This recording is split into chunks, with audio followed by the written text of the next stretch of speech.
അഗ്നിജ്വാല A deep love story ഭാഗം 48. അതെ, രണ്ടാളുടെയും അടുക്കള ജോലിയൊക്കെ കഴിഞ്ഞോ? അഗ്നിയേട്ടനെ കൊണ്ട് ജ്വാല എവിടെയെല്ലാം കാണിച്ചു കൊടുക്കാൻ കൊണ്ടുപോയിരിക്കുക. ഇപ്പൊ വരും. അപ്പോഴേക്കെല്ലാം റെഡിയായില്ലെങ്കിൽ പിന്നെ അറിയാലോ ആളുടെ സ്വഭാവം. പൊന്നു ഗൗരവത്തോടെ പറഞ്ഞു. അയ്യോ, അടുപ്പിൽ പായസം വെച്ചിട്ടാ പോന്നേ. അതെന്തായോ എന്തോ. അംബിക വെപ്രാളപ്പെട്ട് പെട്ടെന്ന് അടുക്കളയിലേക്ക് ഓടി. പിറകെ തന്നെ അരുന്ധതിയും. പൊന്നൂന് ചിരി വന്നു. കിച്ചു, രാജനും കേശവനും കാര്യം എന്തെന്ന് മനസ്സിലാവാതെ അടുക്കള ഭാഗത്തേക്ക് നോക്കി. അത് അമ്മയോടും അമ്മായിയോടും ഉച്ചയ്ക്ക് അവർക്കുള്ള വിരുന്നൊരുക്കാൻ പറഞ്ഞേക്ക് അഗ്നിയേട്ടൻ. സൗഭ്യ അവരുടെ നോട്ടം കണ്ട് പറഞ്ഞുകൊണ്ട് മുറ്റത്തേക്ക് ഇറങ്ങി. എല്ലാവരെയും വിജയച്ചിരിയോടെ നോക്കി പൊന്നു അവളുടെ റൂമിലേക്ക് കയറി. ഛേ, കിച്ചു ദേഷ്യത്തോടെ സോഫയിലായിരുന്നു. സുരഭി പറഞ്ഞ പോലെ ഇപ്പൊ ഒന്നും മിണ്ടാതിരിക്കുന്നതാ കിച്ചു നമുക്ക് നല്ലത്. എല്ലാത്തിനും സമയം വരും. അതുകൊണ്ട് അവനോട് ദേഷ്യമൊന്നും കാണിക്കാൻ നിൽക്കണ്ട. രാജൻ അവനെ അനുനയിപ്പിക്കാൻ നോക്കി. ശരി, അവൻ ഗൗരവത്തോടെ പറഞ്ഞു. എന്നാ മോൻ പോയി ഡ്രസ്സ് മാറാൻ നോക്ക്. അപ്പോഴേക്ക് അവര് വരും. കേശവൻ അവനോട് സൗമ്യമായി പറഞ്ഞു. ആദ്യം ഒന്ന് കുളിക്കണം അച്ഛാ, വല്ലാത്ത ഉഷ്ണം. തലയ്ക്കല്ലെങ്കിലേ ഭ്രാന്ത് പിടിച്ച് നടക്കുക ഞാൻ. കുളത്തിലൊന്ന് മുങ്ങി നിവർന്നാലേ തലയൊന്ന് തണുക്കൂ. അത്രയും പറഞ്ഞുകൊണ്ട് അവൻ തോർത്തെടുക്കാൻ അവന്റെ റൂമിലേക്ക് പോയി. ഇനി എന്ത് ചെയ്യണമെന്നറിയാതെ രാജനും കേശവനും നിസ്സഹായതോടെ പരസ്പരം നോക്കി. തന്നെ മിഴിച്ചു നോക്കി മടിയിലിരിക്കുന്ന ജ്വാലയെ നോക്കി അഗ്നി കുറുമ്പോടെ അവന്റെ മീശ പിരിച്ചു വെച്ചു. അവൾ അവന്റെ മുഖത്തേക്ക് തന്നെ നോക്കിയിരുന്നു. എന്തായിരുന്നു ഞാൻ പോന്നിട്ടും പൊന്നൂനോട് ഒരു സംസാരം? അവൻ ചിരിയോടെ ചോദിച്ചു. ഒന്നുമില്ലല്ലോ. ഒന്നുമില്ലേ? അവൻ പുരികമുയർത്തി. അവളുടെ തല താഴ്ന്നു, തെറ്റ് ചെയ്ത കുട്ടിയെ പോലെ. എന്തു പറ്റി? എന്താണ് എന്റെ പൂച്ചക്കുട്ടിയുടെ തല താഴ്ന്നിരിക്കുന്നത്? അഗ്നി അവളുടെ മുഖം പിടിച്ചുയർത്തിക്കൊണ്ട് ചോദിച്ചു. അതുണ്ടല്ലോ അഗ്നി, അത് ഞാൻ പറയാ. പക്ഷെ അഗ്നിനെ ശിക്ഷിക്കില്ല എന്ന് എനിക്ക് വാക്ക് തരണം. അവള് വെപ്രാളത്തോടെ പറഞ്ഞു. വാക്കോ? അതെന്തിനാപ്പ അത്? അപ്പോ എന്റെ പൂച്ചക്കുട്ടി ഞാൻ ശിക്ഷിക്കാൻ പാകത്തിന് എന്തോ തെറ്റ് ചെയ്തു എന്ന് സാരം. എന്താണ്? ഞാൻ നിന്നെ കിസ് ചെയ്തത് എങ്ങാനും നീ അവളോട് പറഞ്ഞോ? അഗ്നി പുരികമുയർത്തിക്കൊണ്ട് ചോദിച്ചു. ജ്വാലയുടെ കണ്ണു മിഴിഞ്ഞു. എങ്ങനെ മനസ്സിലായി? അവള് പെട്ടെന്ന് ചോദിച്ചു പോയി. അപ്പോ അതന്നെ ആണല്ലേ? അഗ്നിയുടെ ചുണ്ട് കൂർത്തു. അവള് പെട്ടെന്ന് അവളുടെ ചുണ്ടും കഴുത്തും പൊത്തിപ്പിടിച്ചു. അത് കണ്ട് അവന് ചിരി വന്നു. നുമ്മ വെക്കല്ല അഗ്നി, അത് എന്റെ പൊന്നുമല്ലേ, ഞാൻ പെട്ടെന്ന് പറഞ്ഞു പോയതാ. അവള് വാ പൊത്തിപ്പിടിച്ചുകൊണ്ട് പറഞ്ഞു. അവൻ അവളുടെ കൈ ബലമായി താഴ്ത്തിപ്പിടിച്ചു. അഗ്നി, ജ്വാല ചിണുങ്ങി. വാക്ക് പറഞ്ഞ വാക്കായിരിക്കണടി യക്ഷി. നീ വാക്ക് തെറ്റിച്ചില്ലേ, അതുകൊണ്ട് നിനക്ക് ശിക്ഷയുണ്ട്. അവനിൽ കള്ളച്ചിരിയാണ്. വേണ്ട അഗ്നി. അവളുടെ ശബ്ദം താഴ്ന്നുപോയി. വേണം ജ്വാല, അവൻ കുറുമ്പോടെ പറഞ്ഞു. അവൾ അവനെ ദേഷ്യത്തോടെ നോക്കി. എന്തു പറ്റി ജ്വാല? അവൻ അവളുടെ മൂക്കിൽ തട്ടി. പോടാ, അവന്റെ ഒരു ജ്വാല. അവള് ഷർട്ടിന് മുകളിലൂടെ അവന്റെ നെഞ്ചിലെ രോമവും കൂട്ടി വലിച്ചുകൊണ്ട് ദേഷ്യത്തോടെ പറഞ്ഞു. ആ! അവൻ വേദനയോടെ കണ്ണൊന്നിറുക്കിപ്പോയി. അയ്യോ സോറി, നൊന്തോ അഗ്നി? അവള് പെട്ടെന്ന് അവന്റെ നെഞ്ചിൽ ഉഴിഞ്ഞു കൊടുത്തു. അഗ്നി ഒന്ന് വിറച്ചു. അവൻ അവളുടെ മുഖത്തേക്ക് നോക്കി. നീയിപ്പോ എന്താ എന്നെ വിളിച്ചേ? പോടാന്നോ? അവൻ കണ്ണുരുട്ടി. ജ്വാല അവനെ പതർച്ചയോടെ നോക്കി. അവൾ അവനെ നോക്കി സ്വയം നാക്ക് കടിച്ചു. അറിയാതെ പെട്ടെന്ന് വന്നുപോയതാ, ഇനി വിളിക്കൂല. അവള് നിഷ്കളങ്കമായി പറഞ്ഞു. അവളുടെ സംസാരം കേട്ട് അവന് അവളോട് വാത്സല്യം തോന്നിയെങ്കിലും അവൻ അവളെ കുസൃതിയോടെ നോക്കി. അങ്ങനെ പെട്ടെന്ന് വന്നു പോവാൻ പാടില്ലല്ലോ അങ്ങനെയൊക്കെ. അഗ്നി കണ്ണുരുട്ടി പേടിപ്പിച്ചു. സോറി പറഞ്ഞില്ലേ? അവള് ചുണ്ടു പിളർത്തി. ആഹാ, ഒരു സോറി പറയാനാണെങ്കിൽ നമുക്ക് ആരെ വേണമെങ്കിലും എന്തും വിളിക്കാലോ. അഗ്നി അവളുടെ പിളർത്തി വെച്ച ചുണ്ടിലേക്ക് ഉറ്റുനോക്കി പതിയെ പറഞ്ഞു. സോറി, അല്ലാതിപ്പോ എന്ത് പറയാനാ, ഞാൻ അറിയാതെ വിളിച്ചു പോയതാ. അവൾക്ക് സങ്കടം വന്നു. ഏയ്, അങ്ങനൊന്നും പറഞ്ഞാ പറ്റില്ല. ഇനിയും നിനക്ക് ഇങ്ങനെ അറിയാതെ പറ്റിയാലോ? അപ്പോഴും നീ എന്നെ ഇങ്ങനെ വിളിക്കില്ലേ? അതുകൊണ്ട് ഇനി നീ എന്നെ പോടാന്നും അവനെന്നൊക്കെ വിളിക്കാതിരിക്കാൻ ഇപ്പൊ ഇതിരിക്കട്ടെ. പറയുന്നതിനോടൊപ്പം അവൻ ജ്വാലയുടെ ഇടുപ്പിൽ കൈമുറുക്കിക്കൊണ്ട് അവളെ അവന്റെ മുഖത്തിനടുത്തേക്ക് വലിച്ചിരുത്തി. ജ്വാലയുടെ കണ്ണ് എന്തായെന്നൊരു പകപ്പോടെ അവനെ നോക്കിയത് മാത്രമേ അവൾക്ക് ഓർമ്മയുള്ളൂ. അടുത്ത നിമിഷം അവളുടെ ചുണ്ടിലേക്ക് അഗ്നി അവന്റെ ചുണ്ടിനെ അമർത്തി വെച്ചിരുന്നു. ജ്വാലയുടെ കണ്ണു മിഴിഞ്ഞു. പക്ഷേ അഗ്നി അവളുടെ കീഴ്ചുണ്ടിൽ പതിയെ പല്ലുകൾ അഴുത്തി. അവൾ എരിവ് വലിച്ചു. അഗ്നി പെട്ടെന്ന് ആ ചുണ്ടിനെ വായിലാക്കി അങ്ങനെ നുണഞ്ഞിരുന്നു. അവള് പിടച്ചിലോട് അവനോടൊന്നുകൂടി ചേർന്നിരുന്നു പോയി. അടിവയറിൽ നിന്നൊരു പിടപ്പ് മുകളിലേക്ക് ഉയർന്നതുപോലെ. അവന്റെ ചുംബനത്തിൽ അറിയാതെ അവളുടെ കണ്ണുകൾ അടഞ്ഞുപോയി. അവൻ എന്താണ് അവളെ ചെയ്യുന്നത്? അവൾ ഇരു ചുണ്ടിലേക്കും അവന്റെ ചുണ്ടുകൾ മാറി മാറി ചേർന്നുകൊണ്ട് അത്രയും രുചിയുള്ള എന്തോ കഴിക്കുന്നത് പോലെ ആ അതരങ്ങളെ നുണയുന്നുണ്ട്. എങ്ങനെ ഇങ്ങനെ ഉമ്മയ്ക്കുക? ആ പിടപ്പിലും അവൻ ചെയ്യുന്നത് പോലെ അവനെയും ചുംബിക്കാൻ തോന്നി ജ്വാലയ്ക്ക്. പക്ഷേ അവൻ തന്നെ മയക്കി ചെയ്യുന്ന ഈ മായാജാലം പോൽ തനിക്ക് അറിയില്ല എന്ന തോന്നലിൽ അവൾ അവളുടെ ചുണ്ടുകളെ അവൻ ഒന്നുകൂടി വിടർത്തി നൽകി ആ തോളിൽ കൈവച്ച് കണ്ണുകൾ അടച്ചു. അത്രയും നല്ലൊരു നിമിഷം, ഹൃദയം പോലും ഒന്നാവുന്നതുപോലെ. അഗ്നി അവളുടെ കഴുത്തിലൂടെ കൈ ചുറ്റി അവളെ തന്നിലേക്ക് എത്ര ചേർക്കാമോ അത്രയും ചേർത്ത ആദരങ്ങളെ സ്വന്തമാക്കിക്കൊണ്ടിരുന്നു. എന്നാൽ അതേ സമയം തന്നെ കുളത്തിന്റെ ചാരിക്കിടന്ന ഡോറ് തുറന്ന് കിച്ചു അകത്തേക്ക് വന്നിരുന്നു. അവന്റെ കണ്ണുകൾ പടവിൽ ഏറ്റവും താഴെയായിരിക്കുന്ന അഗ്നിയിലേക്കും അവന്റെ മടിയിലായിരിക്കുന്ന ജ്വാലയിലേക്കും പോയി. കിച്ചു പകച്ചുപോയിരുന്നു. മുന്നിലുള്ള ദൃശ്യം അവന് വിശ്വസിക്കാൻ കഴിഞ്ഞില്ല. ജ്വാലയുടെ ചുണ്ടുകളെ ഒന്നാകെ കവർന്നെടുക്കുന്ന അഗ്നി ആ ചുംബനത്തെ എതിർക്കാതെ അവനോട് ഒതുങ്ങി അവന്റെ മടിയിൽ കണ്ണടച്ച് അവന്റെ ചുണ്ടിന്റെ ചലനം ആസ്വദിക്കുന്ന ജ്വാല. കിച്ചുവിന് തന്റെ ദേഹം തളരുന്നത് പോലെ തോന്നി. അവന് ദേഷ്യമോ നിരാശയോ അങ്ങനെ എന്തെല്ലാമോ തോന്നാൻ തുടങ്ങിയിരുന്നു. ഞാൻ അനുഭവിക്കാൻ കരുതിയിരുന്നവള്, എന്റെ ശരീരത്തിന് കീഴിൽ അമരാൻ വിധിക്കപ്പെട്ടിരുന്നവള്. പക്ഷെ ഇപ്പോ അവൻ ആകെ ഭ്രാന്ത് പിടിക്കും പോലെ തോന്നി. ജ്വാല! പെട്ടെന്നുള്ള ദേഷ്യത്തിൽ അവൻ ഒരലർച്ചയോടെ അവളെ വിളിച്ചു. ജ്വാല ഞെട്ടി. അടുത്ത നിമിഷം അവൾ അഗ്നിയെ തന്നിൽ നിന്നും തള്ളി മാറ്റി. അവളുടെ കണ്ണുകൾ കിച്ചുവിനെ തിരഞ്ഞു. മുകളിലെ പടവിലായി തങ്ങളെ തന്നെ ഉറ്റുനോക്കി നിൽക്കുന്ന കിച്ചുവിനെ കണ്ട് അവളുടെ മുഖത്ത് വെപ്രാളം നിറഞ്ഞു. അവൻ അവളും അഗ്നിയും തമ്മിൽ ചുംബിച്ചത് കണ്ടിട്ടുണ്ടാവുമെന്ന ജാളിത മാത്രമായിരുന്നു അവളിൽ. വെപ്രാളത്തോടെ അവൾ അഗ്നിയുടെ മടിയിൽ നിന്നും പിടഞ്ഞിറങ്ങി തലതാഴ്ത്തി പിടിച്ചു. അഗ്നിയുടെ നോട്ടവും ആ സമയം കിച്ചുവിൽ തന്നെയായിരുന്നു.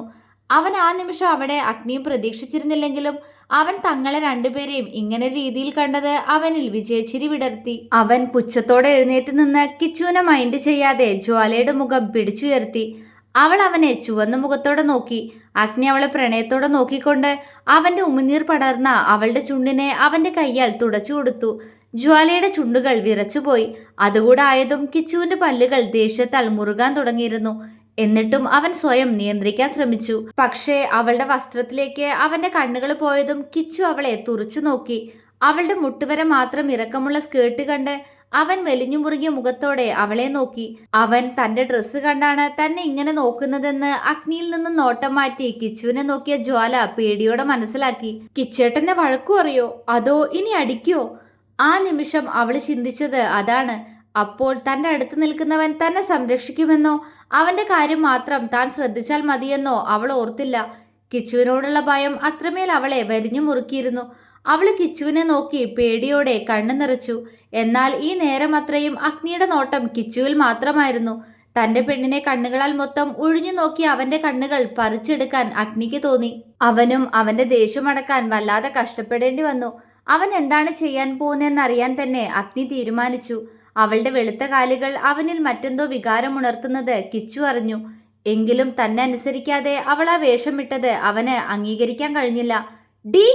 കിച്ചു ഒരു അലർച്ചയോടെ അവളെ വിളിച്ചുകൊണ്ട് അവൾക്കടുത്തേക്ക് പാഞ്ഞെടുത്തു.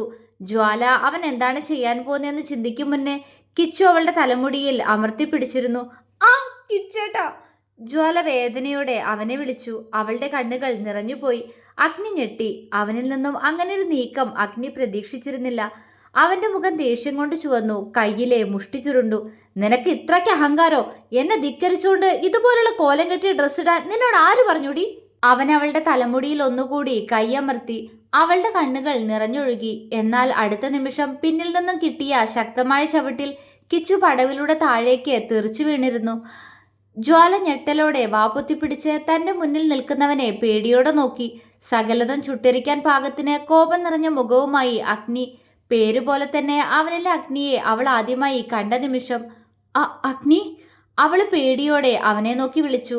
പക്ഷേ അഗ്നി അതൊന്നും കേട്ടിരുന്നില്ല. അവന്റെ മുന്നിൽ കുറച്ചു മുന്നേ കഴിഞ്ഞുപോയ നിമിഷം മാത്രമായിരുന്നു. കിച്ചുവിന്റെ കൈകളുടെ ബലത്തിൽ കണ്ണുകൾ നിറഞ്ഞൊഴുകിയ അവന്റെ മാത്രം പൂച്ചക്കുട്ടിയുടെ മുഖം. അഗ്നി അലറിക്കൊണ്ട് കിച്ചുവിനെ നോക്കി. ജ്വാലയും കിച്ചു ഒരുപോലെ ഞെട്ടിപ്പോയി ആ അലർച്ചയിൽ. കിച്ചു വീണെടുത്ത് നിന്ന് പതിയെ എഴുന്നേൽക്കാൻ ശ്രമിച്ചു. പടവിൽ തട്ടി അവന്റെ നെറ്റിപൊട്ടി ചോര ഒലിക്കാൻ തുടങ്ങിയിരുന്നു. അഗ്നി കിച്ചുവിനടുത്തേക്ക് പാഞ്ഞെടുത്ത് അവനെ ഷർട്ടിൽ പിടിച്ചുയർത്തി അവന്റെ മുഖം നോക്കി ഒന്ന് പൊട്ടിച്ചു. കിച്ചു വേദനയോടെ ശബ്ദമുണ്ടാക്കി. അവൻ മുഖം തിരിക്കുമ്പോഴേക്കും അഗ്നിയുടെ കൈകൾ വീണ്ടും അവനിൽ ഉയർന്നു താഴ്ന്നിരുന്നു. ജ്വാല വിറങ്ങലിച്ച് നിന്നുപോയി. അഗ്നിയുടെ അടുത്തേക്ക് പോവാൻ പോലും അവൾക്ക് പേടി തോന്നി. കണ്ണുകൾ നിറയുന്നുണ്ട്. പക്ഷെ ഒന്നും ചെയ്യാൻ കഴിയാത്ത അവസ്ഥ. അഗ്നി ശരിക്കും ഒരു ഭ്രാന്തനെ പോലെ ആയിരുന്നു. നീ എന്റെ പെണ്ണിനെ! അവൻ പല്ല് കടിച്ചുകൊണ്ട് കിച്ചുവിനെ നോക്കി. കിച്ചു വിറച്ചുകൊണ്ട് അവനോട് എന്തോ പറയാൻ ശ്രമിക്കുമ്പോഴേക്കും അഗ്നി കിച്ചുവിന്റെ തല പിടിച്ച് ചുമരിൽ ആഞ്ഞടിച്ചു കഴിഞ്ഞിരുന്നു. അവന്റെ അലർച്ച അവിടെ ആകെയൊരു പ്രകമ്പനം സൃഷ്ടിച്ചു. കിച്ചു നിലത്തേക്ക് ഊർന്നിരുന്ന് തലപൊത്തി പിടിച്ചു. അവന് തന്റെ തല പറഞ്ഞു പോകുന്നത് പോലെ തോന്നി. അവൻ പേടിയോടെ മുന്നിൽ തന്നെ കൊല്ലാനുള്ള ദേഷ്യത്തോടെ നിൽക്കുന്ന അഗ്നിയെ നോക്കി. നീ എന്റെ പെണ്ണിനെ നോവിക്കൂലേ? ഇനി മേലാൽ. അവൻ കിച്ചുവിന് നേരെ വിരല് ചൂണ്ടി. കിച്ചു പേടിയോടെ തല ഉലുക്കി. വേദന കൊണ്ട് അവന്റെ കണ്ണുകൾ നിറഞ്ഞൊഴുകുന്നുണ്ടായിരുന്നു. അഗ്നി അത് കണ്ട് പുച്ഛത്തോടെ ചിരിച്ചു. ഇനി ഒരിക്കൽ കൂടി നീ എന്റെ പെണ്ണിന്റെ ദേഹത്ത് കൈവയ്ക്കും മുന്നേ ഇപ്പൊ കിട്ടിയത് ഓർത്തേക്കണം, മനസ്സിലായോടാ? അവൻ മുരണ്ടുകൊണ്ട് വീണ്ടും അവനെ ചവിട്ടാനായി കാലുയർത്തി. കിച്ചു പെട്ടെന്ന് മുഖം പൊത്തി. അത് കണ്ട് അഗ്നി അവനെ നോക്കി ചിരിച്ചു. അഗ്നി. അവന്റെ അടുത്തായി വന്നു നിന്ന് ജ്വാല അവനെ പേടിയോടെ വിളിച്ചു. അഗ്നി അവളെ ദഹിപ്പിക്കുന്നത് പോലെ നോക്കി. ജ്വാലയുടെ കണ്ണുകൾ നിറഞ്ഞു. അടുത്ത നിമിഷം അവൻ അവളെ അവന്റെ അടുത്തേക്ക് വലിച്ചു ചേർത്ത് അവളുടെ ചുണ്ടുകളെ കടിച്ചെടുത്തിരുന്നു. ജ്വാല ഞെട്ടിപ്പോയി. അഗ്നി പക്ഷെ അപ്പോഴേക്കും അവളുടെ ചുണ്ടിനെ നുണഞ്ഞു തുടങ്ങിയിരുന്നു. അവനിൽ വാശിയായിരുന്നു. അവൻ അവളുടെ കീഴ്ചുണ്ടിൽ വേദനിപ്പിക്കും വിധം തന്നെ പല്ലുകൾ ആഴ്ത്തി. ആ! ജ്വാലയ്ക്ക് നന്നായി തന്നെ വേദനിച്ചു. എങ്കിലും അവൾ അവനെ എതിർക്കാതെ നിന്നു. കിച്ചു വേദനയ്ക്കിടയിലും ആ കാഴ്ച കാണാനാവാതെ പല്ല് കടിച്ചുകൊണ്ട് മുഖം തിരിച്ചു. തന്നോടുള്ള വാശിയാണ് അവനിപ്പോൾ തീർക്കുന്നതെന്ന് കിച്ചുവിന് അറിയാമായിരുന്നു. അഗ്നി ജ്വാലയിൽ നിന്നും അകന്നു മാറി. അവനവളുടെ മുഖത്തേക്ക് ദേഷ്യത്തോടെ നോക്കി. അഗ്നി. അവള് കിതച്ചുകൊണ്ട് അവനെ വിളിച്ചു. കിച്ചു അവളുടെ മുഖത്തേക്ക് നോക്കി. അവളുടെ മുഖത്ത് അവനോട് തോന്നുന്ന വികാരം എന്തെന്നറിയാൻ. അഗ്നി. അവൻ വിളി കേൾക്കാത്തത് കണ്ടതും അവള് വീണ്ടും വിളിച്ചു. മിണ്ടാതിരിയടി. അവൻ അവളോട് അലറി. ജ്വാല പേടിയോടെ പെട്ടെന്ന് വാപൊത്തി പിടിച്ചു. ഞാൻ ആരാടി നിന്റെ? അവൻ അവളുടെ വായിൽ നിന്ന് കൈയെടുത്തു മാറ്റി അവളോട് ദേഷ്യത്തോടെ ചോദിച്ചു. അവൾ എന്തു മറുപടി പറയുമെന്നറിയാതെ അവനെ മിഴിച്ചു നോക്കി. പറയടി, ഞാൻ ആരാ നിന്റെ? ആരുമല്ലേ? പറയ് ജ്വാല. അവൻ അവളെ കുലുക്കിക്കൊണ്ട് അലറുകയായിരുന്നു. എന്റെ ഭർത്താവാ. അവൾ അവന്റെ മുഖത്തേക്ക് നോക്കി വിറയലോടെ പറഞ്ഞു. കിച്ചു അവളെ ദേഷ്യത്തോടെ നോക്കി. അഗ്നിക്ക് അവള് പറഞ്ഞത് കേട്ട് സന്തോഷം തോന്നിയെങ്കിലും കിച്ചുവിനെ കണ്ടപ്പോൾ അവനോടുള്ള പേടിയിൽ അവളൊരു നിമിഷം തന്നെ മറന്നുപോയി എന്നോർക്കവേ അവന് ദേഷ്യം കൂടുകയാണ് ചെയ്തത്. ആരാണെന്നാ പറഞ്ഞേ?